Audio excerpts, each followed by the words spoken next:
Welcome back to my channel. Today I'm coming at you with a hot and fresh treat, Valentine's Day Rice Krispie treats. Now I'm going to tell you the truth, I didn't do even a single measurement in this recipe, but I'm showing you all the things that I used on the screen. And the main point is how festive they are. We're even going to use this red Valentine's Day bowl. The first thing I'm going to do is grease these pans. And I'm using one of these little cloths that my mother-in-law hemmed for us because I'm so obsessed with the environment. But you could definitely just use like a paper towel. And so I started with about a stick of butter and I just used some of that to grease the pans. Now I'm gonna go melt the rest of the butter. And I have the best marshmallows that I'm gonna be using for this. These are marshmallows that my aunt and uncle send us every year. They're homemade and they're so good, and I was actually really surprised what a big difference that made in this recipe. So, you know, unfortunately that might not be something you can exactly replicate, but you could get like a higher end marshmallow from the grocery store. Something a little more fancy, a little more gourmet. And you know I'm saying that for a reason, because like we've talked about before, I'm a buy in bulk, buy generic girly. But I am telling you that in these Rice Krispie treats, the marshmallows made a huge difference. They were so good. Anyway, I was thinking about like what I would want to talk about in this video. And as I was thinking about it this morning, I was kind of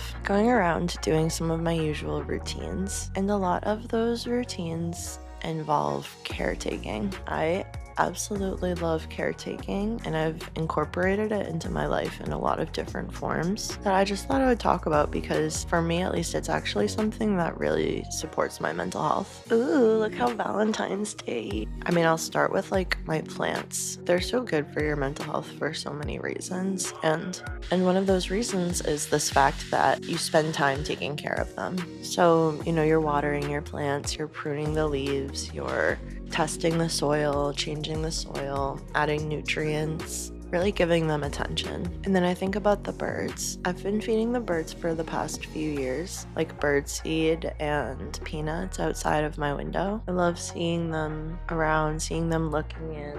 And over time they've become, you know, like they used to fly away anytime I stepped into the kitchen, but now they'll stay there as I go over and get my coffee and walk around and look at them. And so that's another sort of hobby of mine that involves caretaking. If you've seen any of my crow videos, you know that I also foster a relationship with my local crows. So once every few days I'll throw a couple of scraps up onto our shed for them. We got a bearded dragon within the last year.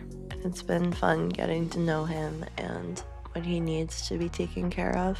So we're feeding him, you know, spring mix, lettuce, crickets, calcium, etc. Refreshing his water. We got him like a substrate. It's like soil in the bottom of his little tank. I want to get him a leash this summer because he seems to like to go outside. Copley's still kicking. This cat's got to be 16, 17 years old, but we really don't know because we got him as a stray. Echo, our dog, Caleb, my 18-month-old son, and I love it. I think that caretaking is so grounding. You know, I'm not always perfectly consistent with all of this, but when I'm not up for something, someone else in the family is, and I'm kind of taken care of by all of those relationships too. So yeah, I was just thinking about the joy of caregiving. Now, after you've put these in the fridge for a little while, like maybe an hour or so, you're gonna want to slide them out of their greased pan and start cutting them up. I always forget to think about it before I start doing it, but I have my trusty bench scraper. It's so satisfying. And there you have it. Look at these Rice Krispie treats. So festive for Valentine's Day. I really hope that you try this recipe. If you do, let me know. Give this video a thumbs up and subscribe, and I will see you next time. Bye.